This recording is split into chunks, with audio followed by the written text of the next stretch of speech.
দিন না কয়দিন যেন পেটের ভিতরেই মরা ছিল। ডাক্তাররা বলছে যে এটা করবে না, হ্যান ত্যান, অপারেশন করা যাবে না, মা মারা যেতে পারে এরকম বলছে। তো মামার সন্তান, মামা তো আর ফেলে দিতে পারে না। তো মামা হইলো মনে করেন যে, তুমি কি করতেছ, কি খাচ্ছ? হ্যাঁ শুনি তুমি কি খাইতেছ? এটা কি? হ্যাঁ কাগজ নিজর সুন্দর অনেকগুলা কাপড় চোপড় হইলো, কালকে ধুইছি, আজকে এগুলা সব হইলো বইটা হইলো করবো, ক্লিয়ার করব। ছেলে হইলো পরীক্ষা দিতে দিয়ে আসলাম, মেয়ে স্কুলে চলে গেল। তোমার কি ওই সুন্দর কার বিক্রি করে দেই, মাইসের দিয়া দেই? হ্যাঁ মাইসের দিয়া দিম ওটা, হ্যাঁ মাইসের দিয়া দিম আমি, ওইগুলা সব মাইসের দিয়া দিম। ওকে ভাইয়েরটা ইস তোমারটা দিয়া দিম। আসসালামু আলাইকুম, আপনারা সবাই কেমন আছেন? আশা করি অনেক ভালো আছেন। আল্লাহ তাআলার অশেষ রহমতে আমরা অনেক ভালো আছি, আলহামদুলিল্লাহ।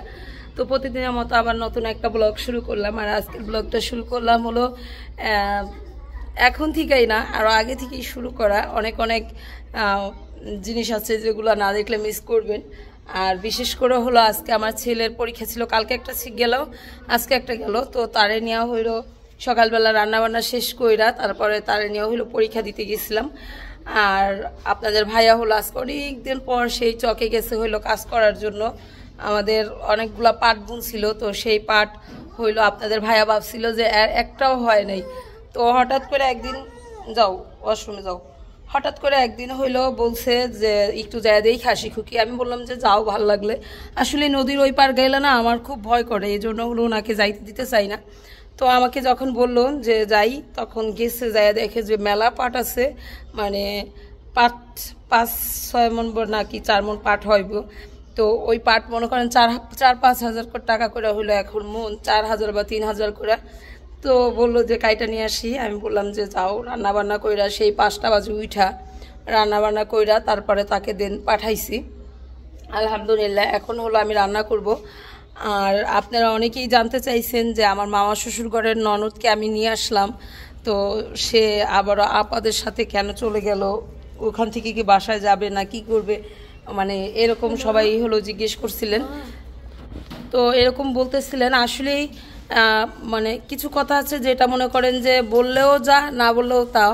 তারপর আপনারা যেহেতু জিজ্ঞেস করছেন সে কারণে আমি বলি যে আমার মামা শ্বশুরবাড়ির এই ননদটা হলো অনেক সুখী ছিল, অনেক তার জীবনে অনেক সুখের সময় কাটাইছে। কারণ সে হলো ওই বাড়ির বড় মেয়ে, তাকে অনেক ভালোবাসছে, যেমন তার নাম সাথী, সবারই সাথী ছিল। তো কর্ম দোষ, ভাগ্য দোষ বলেন, মানুষের অবস্থা বলেন, সব মিলাই সে হলো মানে তার যেই স্বামীর বাড়ি ছিল ওইখানে তার 2টা সন্তানই হলো হয়ে গেছে, মানে ড্যামেজ হয়ে গেছে, মারা গেছে। তো ডাক্তার হলো বলছে যে তার যদি যদি কোনো সন্তান নেয়, সেই সন্তান হলো মানে সন্তান নিতে গেলে তার জীবন নিয়েও ঝুঁকি। তো তারপর থেকে মামা ওই বাড়ি থেকে আনছে, আনার পরও মানে চিকিৎসা করছে। ওই বাচ্চাটা 13 দিন না কয়দিন যেন পেটের ভিতরেই মরা ছিল। ডাক্তাররা বলছে যে এটা করবে না, হ্যান ত্যান, অপারেশন করা যাবে না, মা মারা যেতে পারে এরকম বলছে। তো মামার সন্তান, মামা তো আর ফেলে দিতে পারে না। তো মামা হইলো মনে করেন যে ওরে মানে অন্য চেয়ারম্যান দিয়া তারপর হলো ওইখানে অপারেশন করা হয়েছে। তো আপা আমাকে বললো, আর মানে বললো যে ভাবি আমি বুঝতেই পারিনি যে ও আমার সাথে এরকম করবে। পরবর্তীতে আর হইলো আপার কোনো খোঁজখবর নিতেছিল না, মানে যোগাযোগ করতেছিল না। তারপরে নিজের মন থেকে ভাবলো যে আমি নিজে ভালো থাকি, তারপরে হইলো দেন আরেক কথা। তো আমাদের হয় কি যে আমাদের নিজের কাছের লোকগুলা বা পাশের লোকগুলা যারাই মনে করেন যে একটু দুঃখী থাকে, তারা আমাদের অনেক কষ্ট লাগে মানুষ দেখলে। তো আমরা সবাই ডিসিশন নিলাম যে আপার কাছে আসুক। আপার যেহেতু কেউ নাই ওই পাবনায়, দেখেন তার চাচি শাশুড়িরা সবাই তো তাদের একটা লাইফ আছে, তাদের সংসার আছে। আর আপার কাছে ওরকম করে আপনজন কেউই নাই। তো আপাও মনে করলো, মা বললো যে এরকম এরকম তুমি সাথীকে আনতে পারো। তো নিয়ে আসলো। আর আমরা যে সময় গেছি মানে তখন আমাদের সাথে কইরা নিয়ে আসছি। তো যাই হোক, আপনারা অনেকেই জানতে চাইছেন। আপা হলো সাথী আপা হইলো মানে ওইখানেই থাকবো। আবার অনেকে বলছেন যে আপনাদের ভাই মানে আপনাদের মিজান ভাই আমার স্বামীর বড় না ছোট। আসলে না, আমার স্বামীরও ছোট, কিন্তু হইলো মানে আমার স্বামী তুমি করে কথা বলে। আমরা মানে ওই অনেক দূরে থাকে, তো এই জন্য আপা করে কথা বলি। আমার স্বামী ছোট, আমি কিন্তু তুমি করে আফা ডাইকা ফালাই। মানে এটা নিয়ে অনেকে কথা বলছেন, আফা বলেন কে, হ্যাঁ বয়স কি এত নাকি, এটা অনেকেই বলছেন। হয় না যে দূরে থাকে আপনজন, তো তাদেরকে হঠাৎ করে দেখলে না তুমি আপনি আইসা পড়ে, আপাই আইসা পড়ে। তো এরকম এই কারণে হইলো বইনা করে ডাক দেওয়া হইতো। আর সবাই কিন্তু অনেক ভালোবাসে তাকে, সে একদম শান্ত সভ্য একটা মেয়ে। চলেন আমি এখন হলো রান্নাঘরে যাব, আজকে কি রান্না করব সেটা আপনাদের সাথে শেয়ার করব। আর এই কথাগুলো আপনারা জিজ্ঞেস করছেন, আমি বলছি এমন না যে আপনারা দেখবেন না, দেখবেন, অবশ্যই দেখবেন। কি হচ্ছে না হচ্ছে সবই দেখবেন। তো জিজ্ঞেস করতেছিলেন অনেক দিন ধরেই, এই জন্যই হলো বললাম। আর মানে কি বলবো, অনেকে অনেক ফেলে কথা বলে ফেলেন। আর এই দেখ রান্নাঘরটা, হ্যাঁ আমি সকালবেলা খাইনি, বাবা মা খাইছে, আপনাদের ভাইয়াদেরকে সকালে রান্না করে দিয়ে দিছি। তো আমার ছেলের ক্ষুধা পাইছে, ওরে দুগা খাওয়াই নিছিলাম। আর এখন হইলো এই ডাল রান্না করছিলাম, একটু ডাল আছে, এই দেখেন একটু ডাল আছে। ওইটা হলো কালকে আমাদের সাবিনা নিয়ে আসছিল, সেই লোকটা এইগুলা নিয়ে যায় না। রাত্রে আমি অনেক মিস করলাম যে ও গেল গা, এটা নিয়ে গেল না। লাউ ভাজি করছি, তো সকালবেলা এগুলা খাবার ছিল। এখন হলো আমি ফ্রিজটা খুলবো, দেখবো যে কি বের করা যায়। হ্যাঁ, কি আজকে রান্না করতে পারি সেটাই হলো কথা। আর আজকে হলো খুব স্যাম্পলভাবে এইগুলো তাড়াতাড়ি যেটা রান্না করা যায়। আমি অনেকগুলা কাপড় চোপড় ধুয়ে দিছি, সেগুলা হলো বের করতে হবে। তা আমাদের হইলো ঘরে এবার গরুতে অনেক হয়েছিল, তেল হয়েছিল, তেলগুলো হইলো আমরা আলাদা আলাদা রাইখা দিছি, এজন্য আমাদের ফ্রিজে অনেকগুলো তেল জমে গেছে।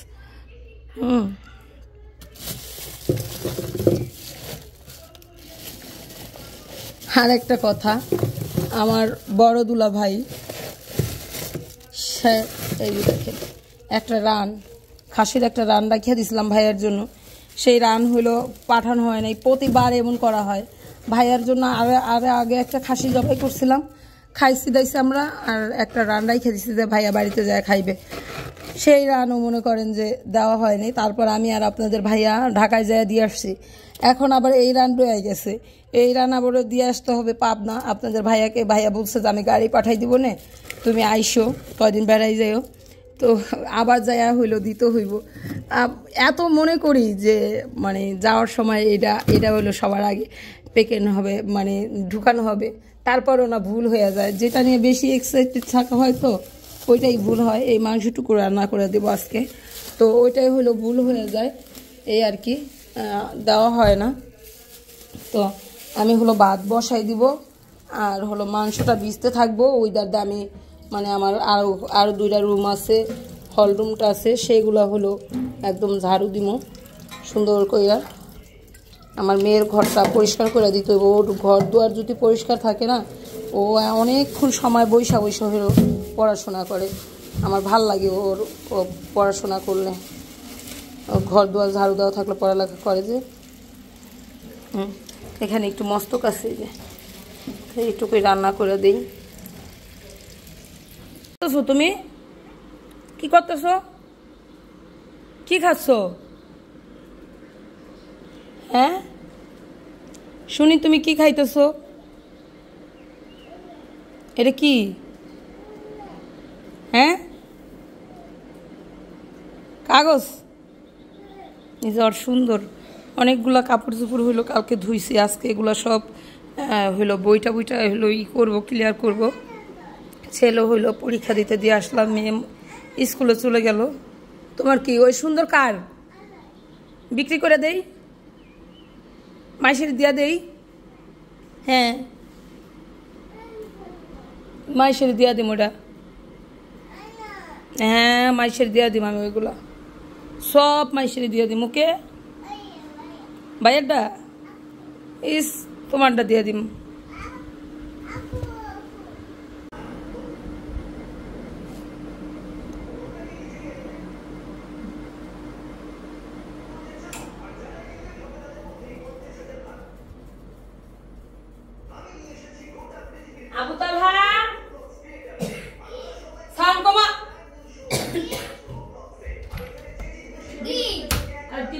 কমা।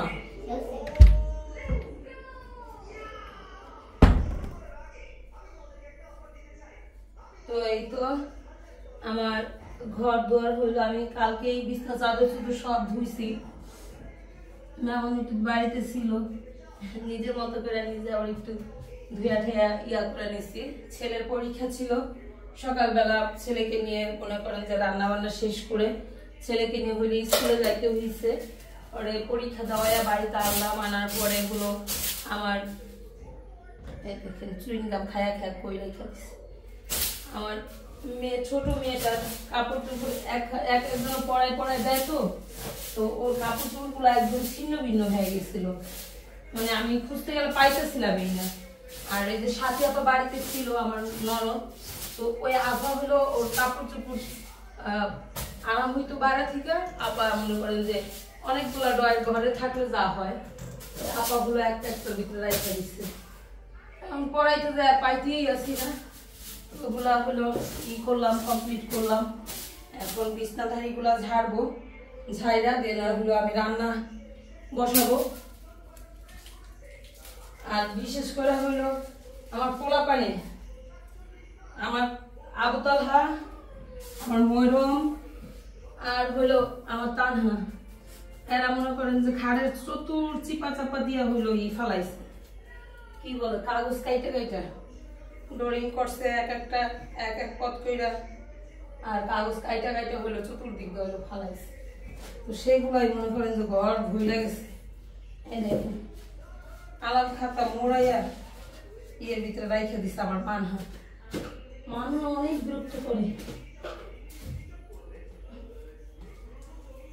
ঘর দুয়ার না বর্ষার সময় ঘর দুয়ার যদি না ইয়া থাকে, মানে পরিষ্কার মতো থাকে, খুব কিন্তু খারাপ লাগে। হ্যাঁ,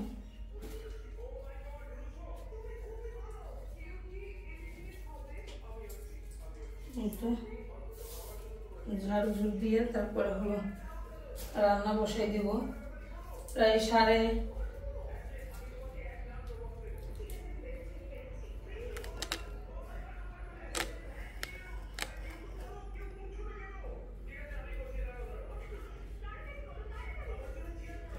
চানাচুর খাইছি, সেই চানাচুর এখানে ফালাইছে, কেমন তেল চিটচিটে হয়ে গেছে।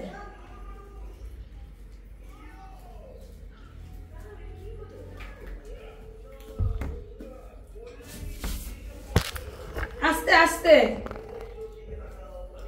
কে রাইছে আমার কন্যা? হ্যাঁ, ভাত খাবার আজকে? হ্যাঁ, খাইছো? কেনা খাওয়াইছো তোমার ভাত? বাবা কি বাড়তি নেই? তাহলে তোমার বাবা ভাত খাওয়ালো কেমনে? বাবা যদি বাড়তি না থাকে তাহলে ভাত খাইছো কেমনে তুমি? হেরা কও,